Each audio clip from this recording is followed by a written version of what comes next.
Hello, this is Tim at lovechangegrow.com, and this week's post is about the homeless and the mentally ill. Um, First off, and it's August 20th, 2023. First off, let me just premise this is that what I'm about to say is based on my experience since the mid 1980s and a career in mental health. Um, and so these are merely my observations and opinions, um, and how I've kind of thought about things. And I've thought about this for quite some time, but due to several little discussions with folks, primarily a good friend who is a municipal projects manager, and dealing with facilities and programs and stuff like that. So he asked me a few questions, and I, of course, gave him my opinion of what I thought, how we got to be in this kind of mess. And so that's mainly what this is about. And also, towards the end, about wondering how to maybe change some of our thinking and approach the crisis of the homeless and or houseless, mentally ill. What we can do. So let me first start out. I think a great place to start is the history. And I like to think about this as um, we've always had some kind of folks that have some mental health conditions, and before there were institutions and facilities and the whole kind of social agency organization, people just dealt with them. We lived in a more rural, agricultural kind of thing, and so folks just took care of their own the best they could. And folks that were really quite ill and challenged, there was the development of the state hospital system. And I believe all states have some kind of state mental health institution. Anyway, historically, those institutions were generally designed and intended to be self-supporting.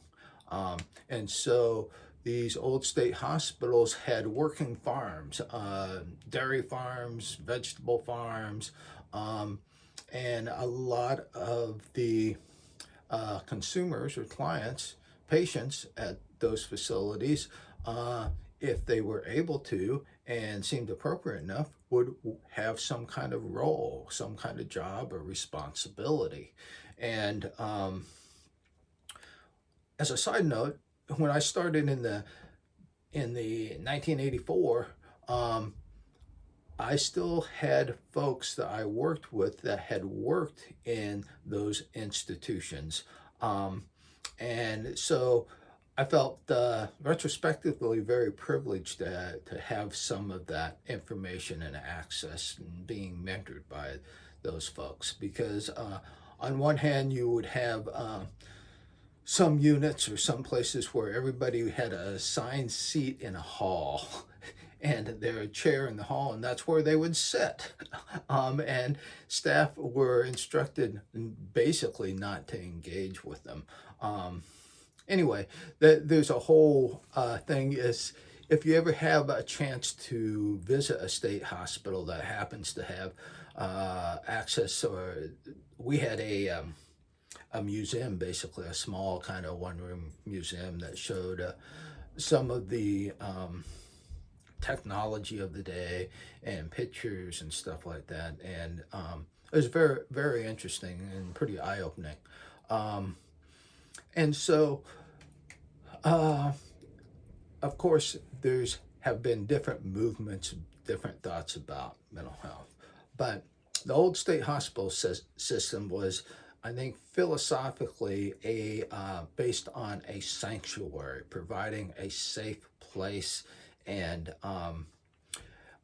if a person was able to, they could contribute to that community by doing some work, some little jobs and stuff like that. And apparently, those were coveted, and people that were doing well enough to have those little jobs loved them. They took pride and responsibility, and that was their role, their purpose to the best of their abilities in this sanctuary environment.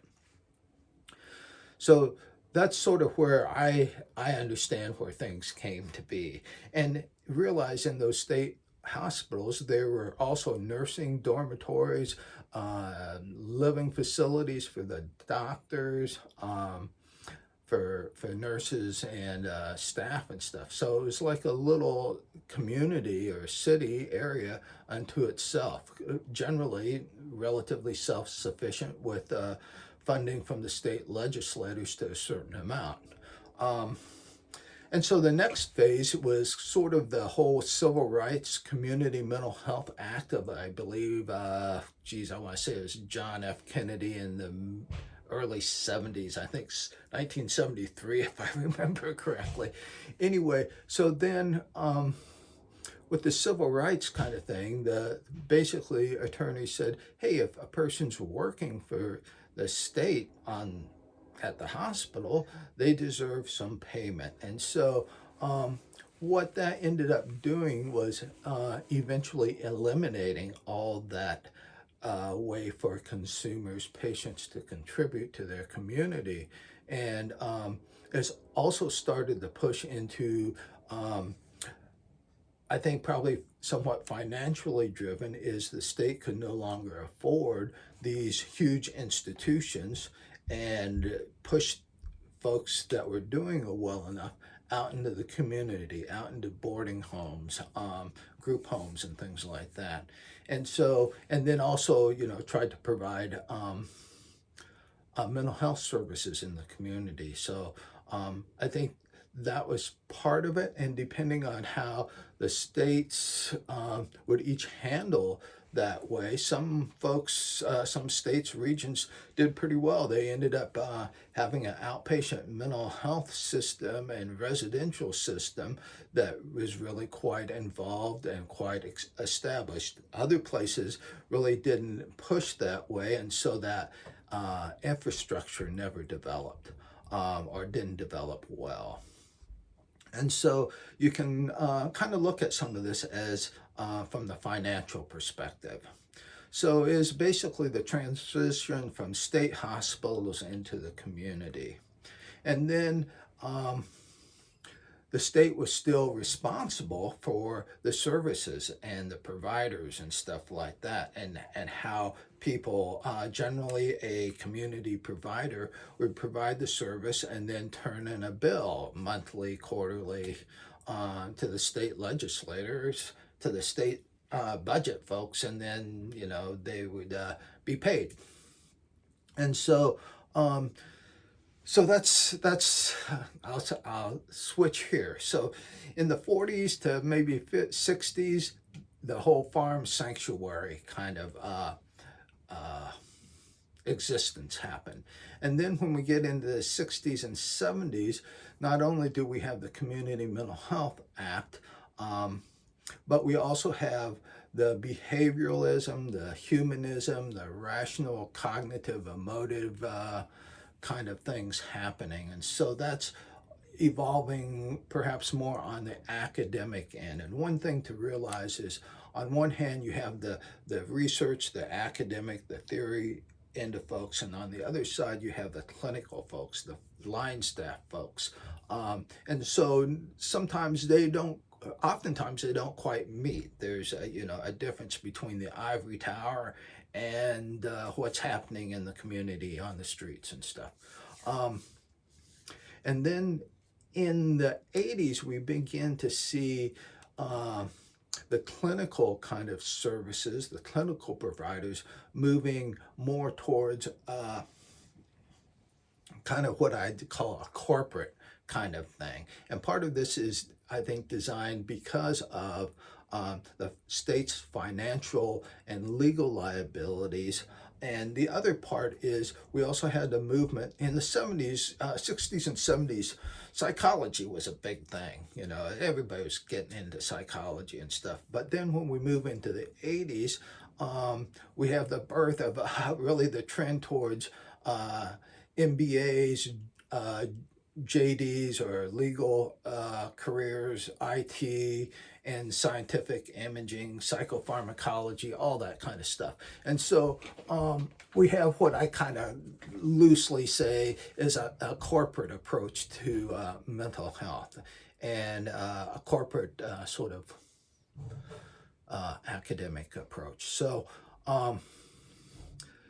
the folks, the mental health money was in the research and the corporations. The public mental health folks kind of got left in the dust. So we have on the one hand the Community Mental Health Act, and folks, of course, from the 60s are into this community mental health movement and stuff. And there was a lot of, I think, really interesting and innovative stuff that was being done, but it wasn't necessarily driven by the academic corporate stuff. I was very fortunate in that I was basically mentored by these kind of community mental health pioneers, so to speak, of the 60s and 70s. And so now you really don't have access to that kind of humanistic movement of mental health in the clinical public sector, because all those folks have retired or passed away. So in the 70s, in the 80s and into the 90s, we have, again, the underpinnings of the financial issues. Well, the states, legislators, representatives are realizing, hey, this mental health stuff is costing way more than we can afford. What are we going to do? So primarily in the 90s, we see states figuring out a way to get out from under the financial and legal liabilities of basically saying, look, you provide the service, we'll pay for it. So now they go to kind of this contract management. So what ends up happening is you see basically the state contracting with various regions, and those regions then contracting to providers in the region. And so you see these multi-leveled kind of organization where each level issues a contract to the level below, who then has in the contract auditing, and there's also saying, well, we'll say, for instance, we'll give you, $50 for each person that's in your area,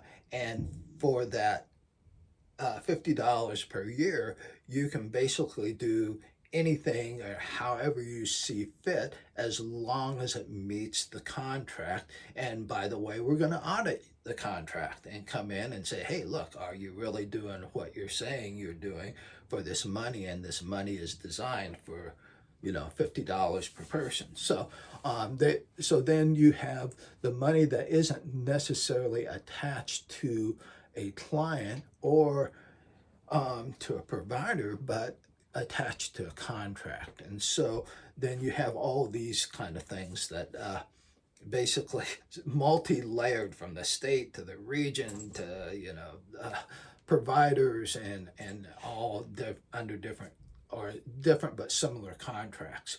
And the contracts really follow the state statutes or the law that's interpreted by, in Washington state, the Washington Administrative Codes, which is basically, okay, here's the law, here's the administrative code by which basically finer interpretation of the law, and then you have the contract that follows the administrative code.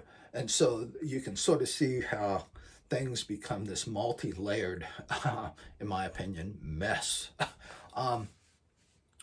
Let's see. And then, in the 90s, so you have this contract, you also have the rise of regulatory and insurance being inserted between the patient and the provider, and which then is another layer.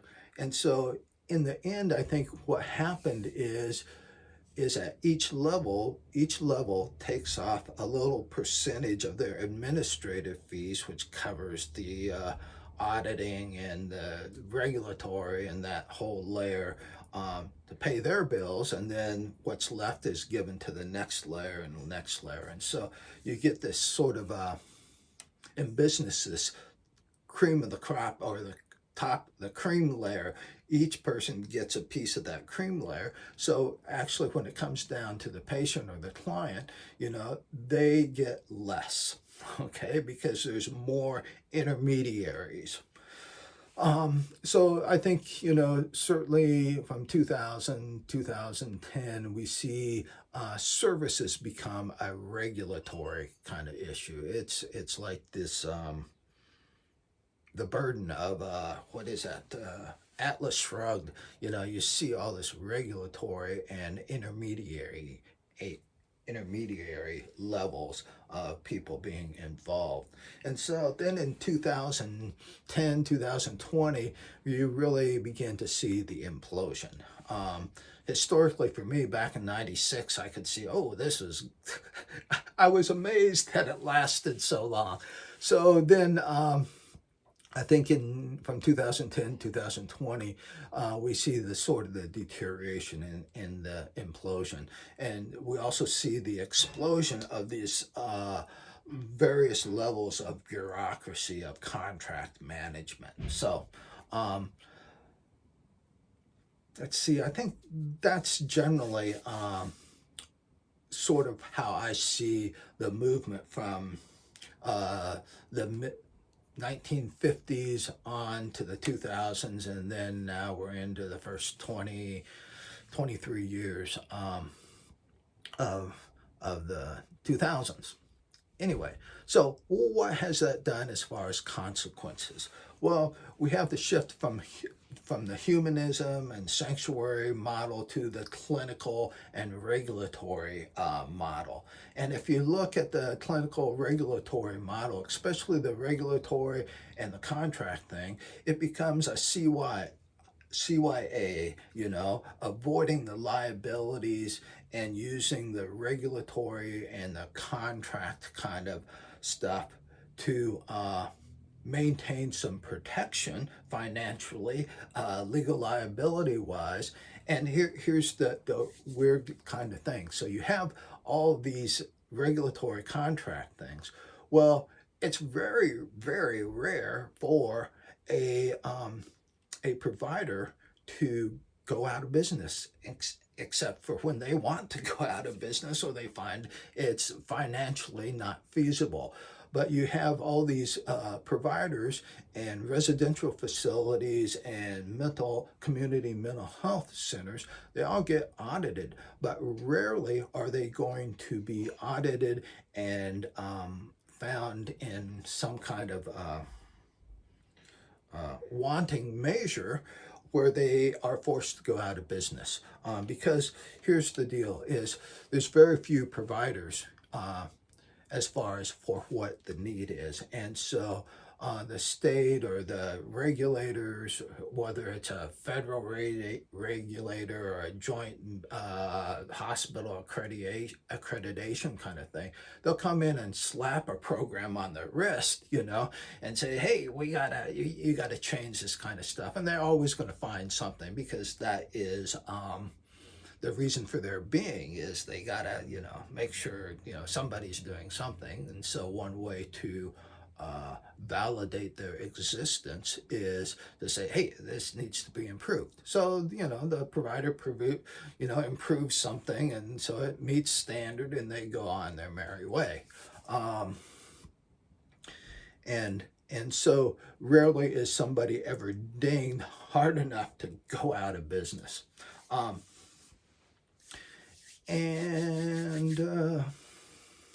There's the other thing that I got to see, let me scroll down here a bit. When HIPAA came in, the whole confidentiality kind of things, all these administrative codes, regulations and stuff. And so what ends up happening, along with the flow of money, society, economic-wise, is no longer is public mental health or is really respected or supported. And so you see folks that if they are interested in psychology and mental health, they're going on into the whole, they're avoiding the clinical side. It's like, numerous times, I'd be talking to folks, professors and stuff, and they go, "Oh, sorry, we really don't do that. We do research." And so the attractive thing was doing research and the academic stuff, and that was generally supported by various folks, the pharmaceutical agencies, folks looking for a way to really, hey, let's do this high ticket thing or discover this high ticket thing, and is it going to be a profitable thing? So the whole clinical thing, there's a difference between sort of the clinical is to spend money. They don't need to make money, and generally they don't make money because they're supported by public tax dollars. Versus the research side has to figure out something so that they can get support from grants and funding and things like that. So there's these two camps. In the end, because of the pay and stuff, you see most of the, I guess, brain trust getting shifted over to, like I said, the JD degrees, MBAs, IT degrees, and stuff like that. I think the clinical thing, nobody, says, "Oh yeah, I went into the clinical side of things to make money." That is just, nobody does that. And if a person is making a good livable wage, they're in the administrative end. So they've somehow risen up the ranks or got themselves degreed into public health kind of administration kind of thing, and walked in and operated at that level. I see very few folks that really have a lot of clinical experience and have the administrative finesse and wherewithal. Usually you get one or the other. It's very few people that have both the clinical experience and can finesse the regulatory and political realms well enough to keep the wheels on the bus.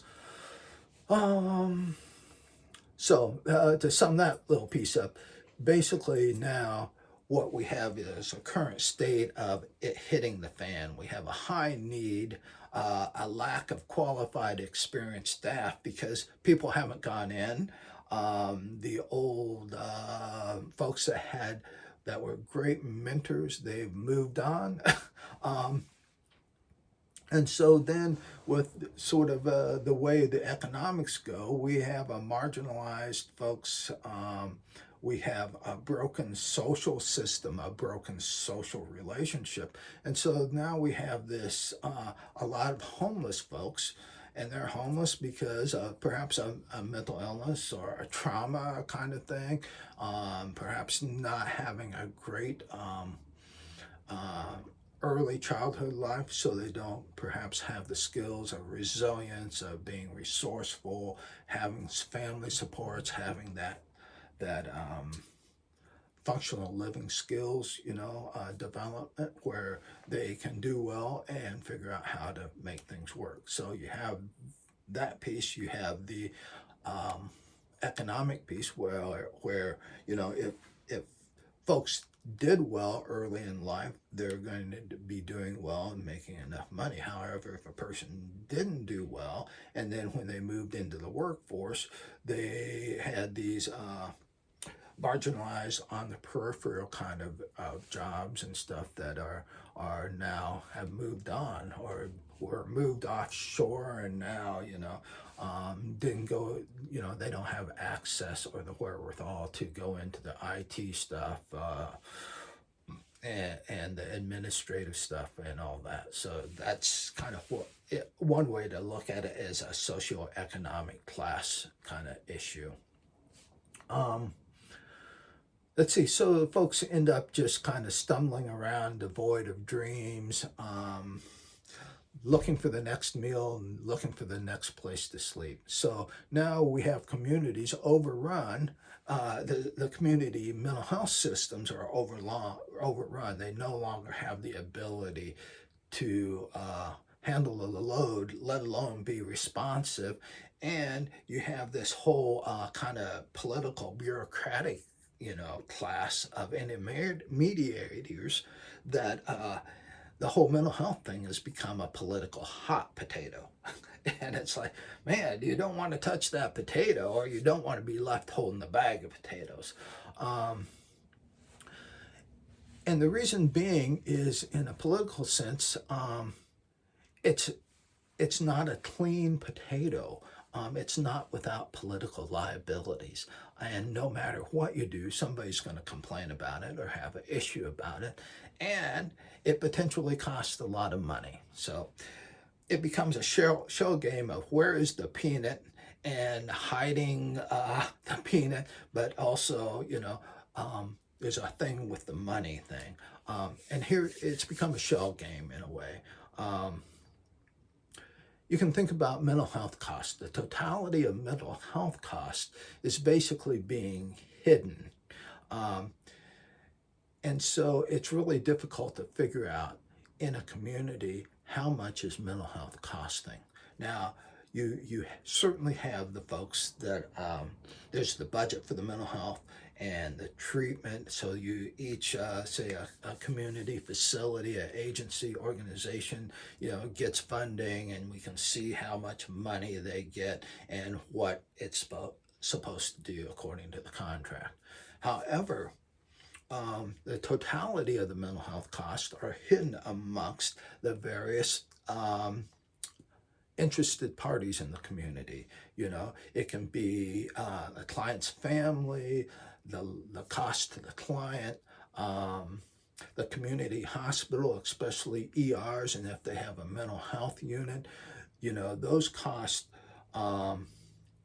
the ER costs aren't really figured into the public, into that, how much money it is. So then you also have the public health, and that could be, cleanup of homeless encampments, just waste, trash disposal of the folks living on the streets. You have law enforcement costs, you have fire departments. You also have civil and criminal courts, the drug enforcement and treatment kind of things, and jail and incarceration. So if you take in those community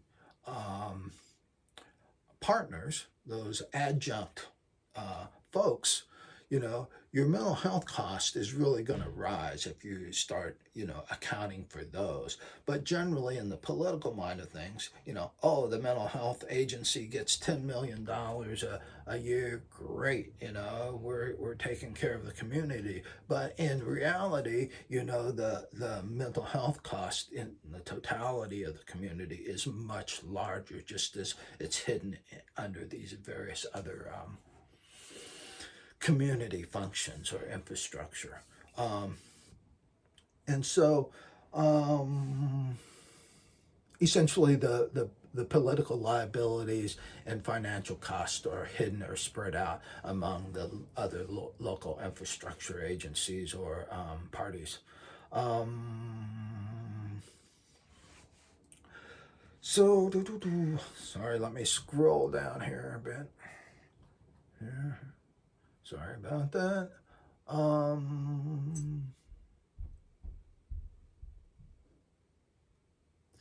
And so,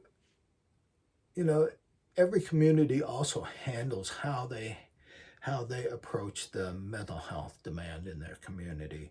And a while back, I think earlier this summer, I saw a little post, I forget where it was, but a little news blip where it was basically saying this one law enforcement agency, I don't know if it was the city police or county sheriffs or something, was basically saying, look, mental health folks that are in crisis, there's nothing we can do. There's no place to put them. And it was basically saying it is not within our purview to help with this, And so I thought that was really quite astounding that, hold on a second, I gotta let the dog out.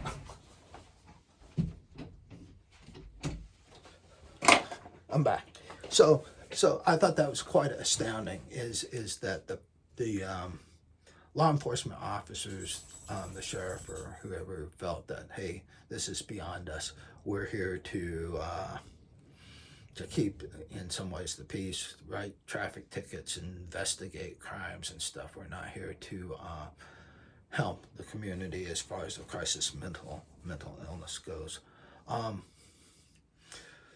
so my thoughts is that, in a way, from the academic perspective, we've kind of lost the social contract between the community and the individual in need. And from the research standpoint, there's different perspectives of this elephant. From some folks, it's a matter of education, parenting, and the family. Other folks, it's about opportunities in education. If a person doesn't have access in a socioeconomic class sense, they're going to be left behind. And then there's the matter of sort of community economics and taxation and the voting, on funding kind of things. And so that's more the political way of approaching the elephant. And then from the community mental health system, each community has a different relationships, different connections, and different ways of doing things, different accesses. Access to resources and deficits in where there could be better. So the next part of this here is just some thoughts about, is perhaps where to start. Is there a remedy and where to start? So let's say that, we've been taught that humans, the human condition, is we're social creatures, and that perhaps it's interesting to me to presume that we're social creatures, and then look at what is our relationship or our condition relative to the community. And that sort of historically, one of the things, if you go into my ITA post, is the whole concept of the parens patriae, which is basically, if a person isn't able to take care of themselves, historically the king then took care of them in exchange for them basically giving up the ability to decide or do things for themselves. The king would say, hey, okay, I'll take care of you, but this is what we got. So currently, the challenges to this parens patriae concept is like I referred to just a second ago about police saying, hey, this is not really our responsibility or duty to deal with the homeless folks that are in crisis. And so there's that abrogation of duty or responsibility. And then a second kind of another piece is, what is the balance of a person's individual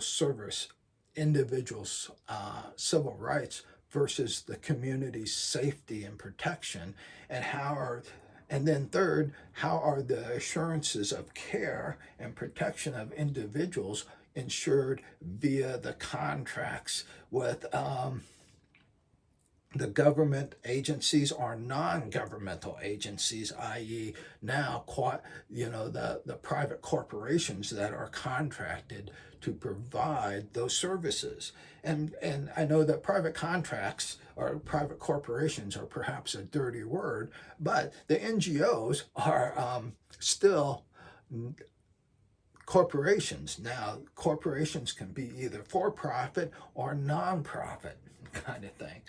So then moving back to the parens patriae, basically you have this concept that is now, it sounds great. yes, if a person's not able to take care of themselves, the government or somebody is going to take care of them. But in reality, that concept has become very vague and now costly. Okay, so and you have all these now intermediaries involved interpreting what is parens patriae and how are we going to make this happen so our communities are protected and safe and the individual has the assurances of civil rights and yet also getting their needs met. So we're now in this huge mess. And additionally, I'll point out that being homeless, whether you're mentally have some mental health conditions or illnesses, being homeless is not a crime, nor is it a civil violation, nor is it an illness. Now, everybody could have an illness, could have a civil violation, could have some criminal behavior, but here's the thing, is despite what these associated behaviors are, it doesn't necessarily meet the criteria for the person to be apprehended. Just because they're yelling and have bizarre thoughts and screaming at the trees doesn't necessarily constitute forced containment, forced medications, or treatment. So what we end up having is this sort of bar that is quite high for both patients and consumers to access services in the community. And the bar is also high for the providers or the professionals, the clinicians, to attain that level where they can provide services. And what I mean by that, generally in mental health, you're not going to be able to get a livable wage job unless you have a 4-year degree, have and perhaps another 2 years of experience, and that's just at a bachelor's level. And then at a master's, you add a couple more years onto the degree and a couple more years into the experience and stuff, and a PhD kind of thing. So for the most part, folks, especially that are able to have attain their own license, whether it's a licensed independent social worker or a licensed clinical mental health degree in person like that, we're talking quite a lot of money for the degree and then the experience. And then for the most part, it's questionable whether it's a living wage, and it depends on, of course, the region you live in and stuff like that. However, here in the Pacific Northwest, the cost of living is quite high. And so it's like, from a standpoint is, you ask a young person, they go, yeah, I want to go into mental health, I'm passionate about that and stuff. But yet, it's like a person could go to a 2-year degree at a community college and do, welding, some appliance or heating and cooling kind of thing, and they are plumbing or electrician kind of work, and they're going to be better off financially, make a better wage than a person that goes through a 4-year degree and wants to work in mental health. And that's just kind of the sad reality of that.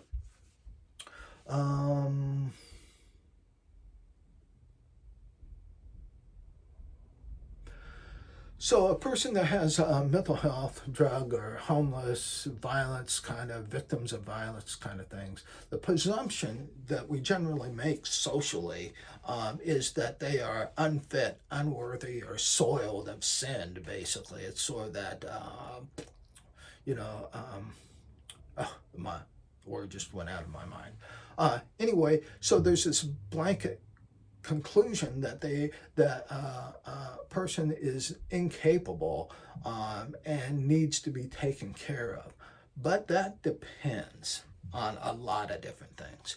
But for the most part, the point is it depends on the paradigm of whether it's like a religious kind of center kind of thing that needs saving, whether educational wise, hey, this person hasn't had the opportunities. They're basically this blank slate or savage beast that requires education to become part of the community, to have the social awareness, social intelligence.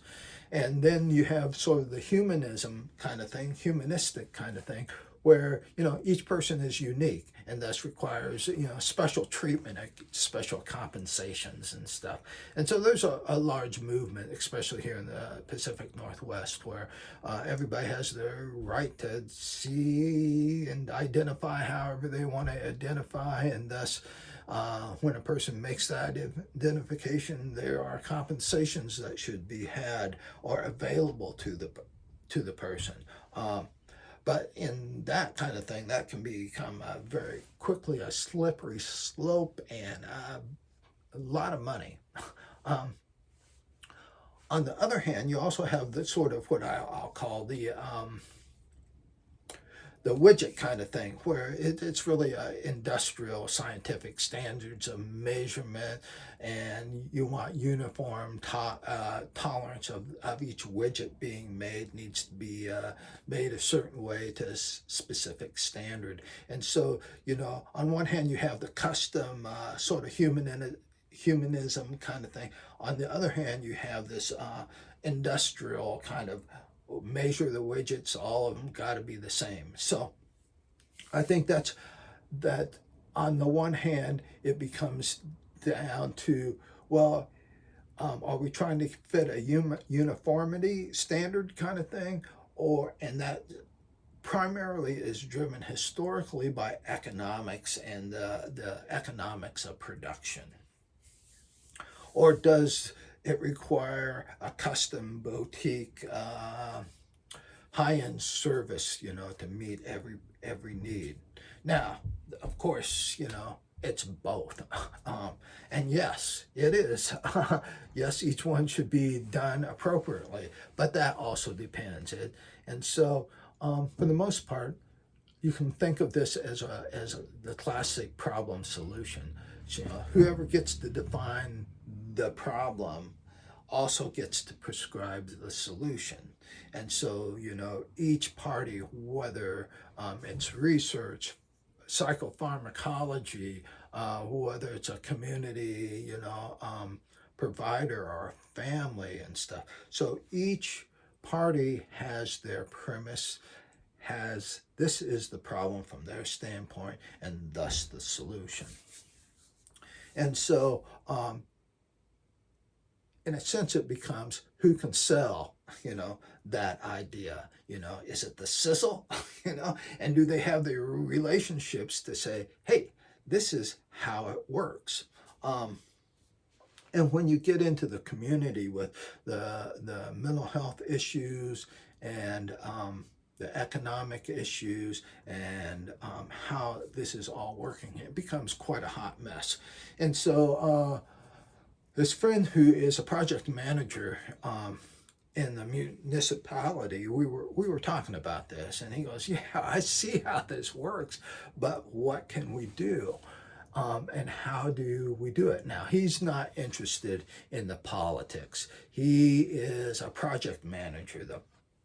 Whoever has the juice says, hey, this is what we're doing. We're going to build a crisis mental health respite facility so we can avoid take off some of the load off of the ER, off of the police and stuff like that. And so now, he's building basically this facility, realizing that the facility is great, it looks great, it sells well,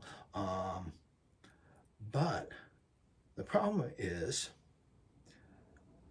it's not embedded into the community where it's needed.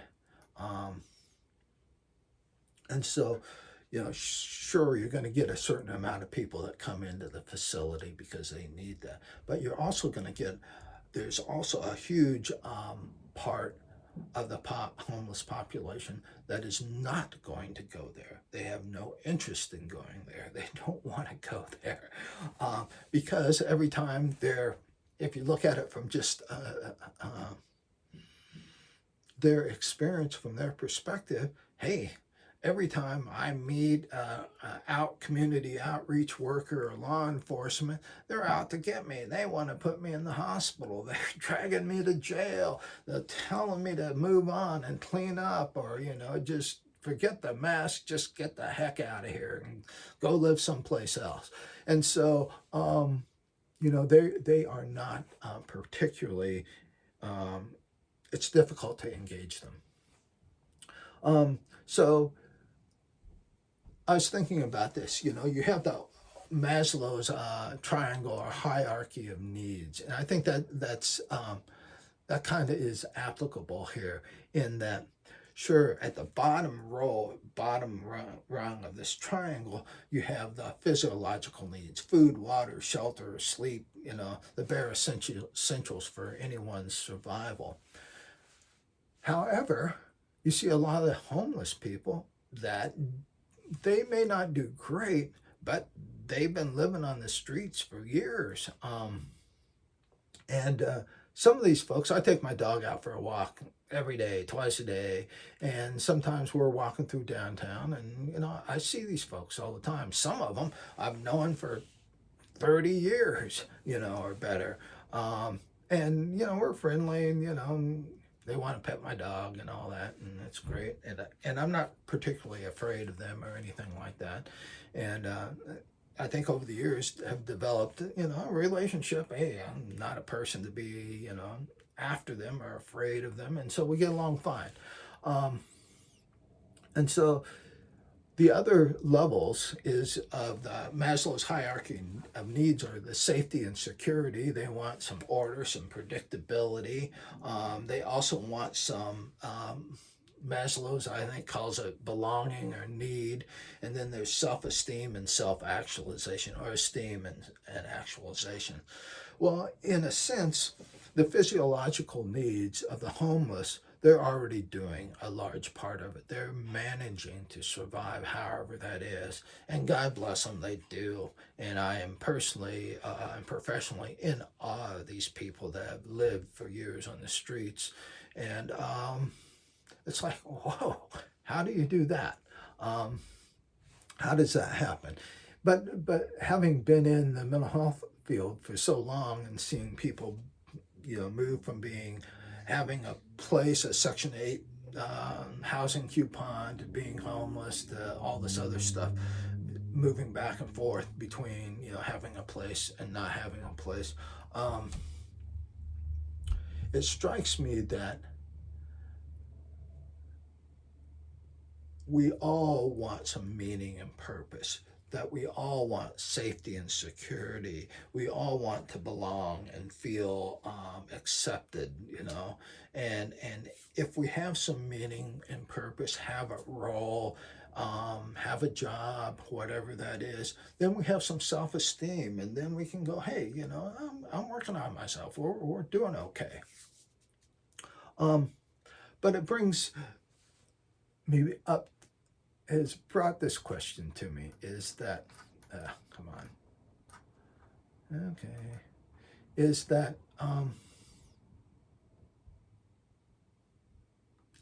sorry about that, I'm lost.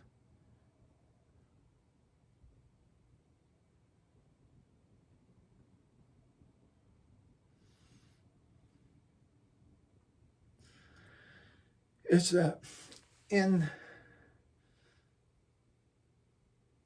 the homeless and the mentally ill or have mental conditions, they've really had quite a challenge. And a lot of my experience is homeless people generally aren't concerned about that much of being homeless. What they really want is to belong, to have a safe place, to have an opportunity to engage and contribute to their existence.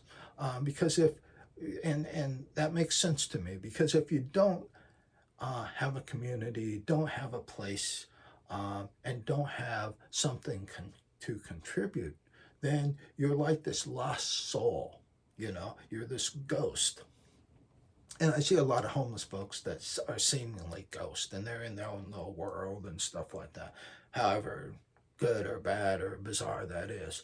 Um, but a lot of meaningful existence is having that. And we all establish our little communities, our tribe of friends, or our crew of people that we hang out with, that we get along with, that we feel like we can contribute, that we're a valuable member of this tribe or a group of friends. And that's the one thing that we don't do in community mental health. We tell people, hey, go to your appointment, go see your doc, go do this, go do that, see your case manager, stay out of jail, go see your probation officer, things like that. And we tell people constantly, we shuffle them around from mediary to another one. Go see your insurance person. You got to get authorized for this. Oh, you got to take the bus to go get to this appointment, and then another bus to get over here to the food bank and stuff like that. And frankly, if I was told to do that, I'd just go, screw you guys. I'm just going to go hang out under the tree. I'm not worried about, I can walk over to the food bank and get a sandwich or a jar of peanut butter or frozen peas or whatever, and I'll survive another day. And so I think the whole sanctuary idea comes back to me in that, sure, the big institutions of the state hospital probably aren't feasible, and there's certainly downsides to those huge institutions. But philosophically, the sanctuary idea makes sense. A person has a safe existence and a meaningful existence with purpose. And so I kind of wonder, I don't know if I talk about this, someplace I do, but I've had a couple, some experiences in where there have been social kind of experiments where people just amorphously just kind of come together, and we see this in our own lives. We have this we discover this group of friends or this thing. It's usually surrounded by some activity or some aspect in life, like kids or biking or skiing or something, and then we get in and we have this community that we work with. And I think the same goes for the homeless, and I see this all the time. You see little groups of people that come together, that they support each other, even though they're homeless, even though they have mental health issues, all kinds of addictions and drugs, they still manage to find a group of folks. Now, I had this experience in grad school where we basically took the concept of natural helpers, and we went into, and this was with the residential and the sorority and fraternities. And so our model was, let's find the natural helpers of each tribe or each community and try to engage them. And the reason being is, the natural helpers aren't necessarily the political leaders, but they're the go-to people that the folks in that tribe or in that dorm go, hey, I'm having some issues or something like that. I'm going to go talk to John or Megan. Megan is sort of like the mother hen of the residential dorm, or of the sorority or whatever. And so we would try to, basically invite them into working with us. And it's not working for us or anything, but working with us. And so what we discovered is that natural helpers kind of model was really interesting, because if we could establish a relationship with a natural helper, then we had a link into that community or that tribe, or that little group of friends, that because we knew Megan, the natural helper, we had some validity and some assurances that we're not some stranger off the street, running around chasing after people. That, oh, this is a person. Megan validates, hey, these guys can help with what our community. So it was really interesting. Um, from the research academic thing, our numbers of outreach just exploded. It was like 4 or 5 times greater than the year before. We kind of worked this model, but it really opened my eyes to go, hey, what do we do? Can we figure out a way to train the clinical professionals to go out and engage in the homeless community, find out who are the natural helpers. And so by working with that, we kind of are able to kind of start to we embed into their community, not them trying to embed into our great little solid socioeconomic class, which isn't going to work. But if we go out there and establish relationships, I from that experience and a couple other experiences, it was like, man, this might be able to work. Now, the whole idea of training folks up. I mentioned, read the blog. I mentioned a little thing where I saw a couple, probably late 20s, early 30s outreach workers walking through the woods looking for this homeless encampment. And from my little perspective, out walking the dog, I'm thinking, whoa, these guys are really got it together or know what they're doing, but it doesn't look that way to me. And it's like, yeah, I don't know that I'd walk into a homeless camp and say, hey, I'm your friendly little neighborhood mental health person. What can we do for you? I've done that and done a fair amount of that stuff. It's a whole completely different skill set. And to my knowledge, there's not a lot of that kind of stuff being mentored or even being encouraged, because everybody's brought into the ER because it's a sanitized place, it's a safer place. If somebody goes off, somebody just is having a terrible day, well, geez, we can just medicate them. Boom. And we've solved that problem. So it's a high risk kind of a high anxiety kind of thing. And so, so some people are cut out for it, some people aren't, most people aren't. And there's certainly risk involved with that.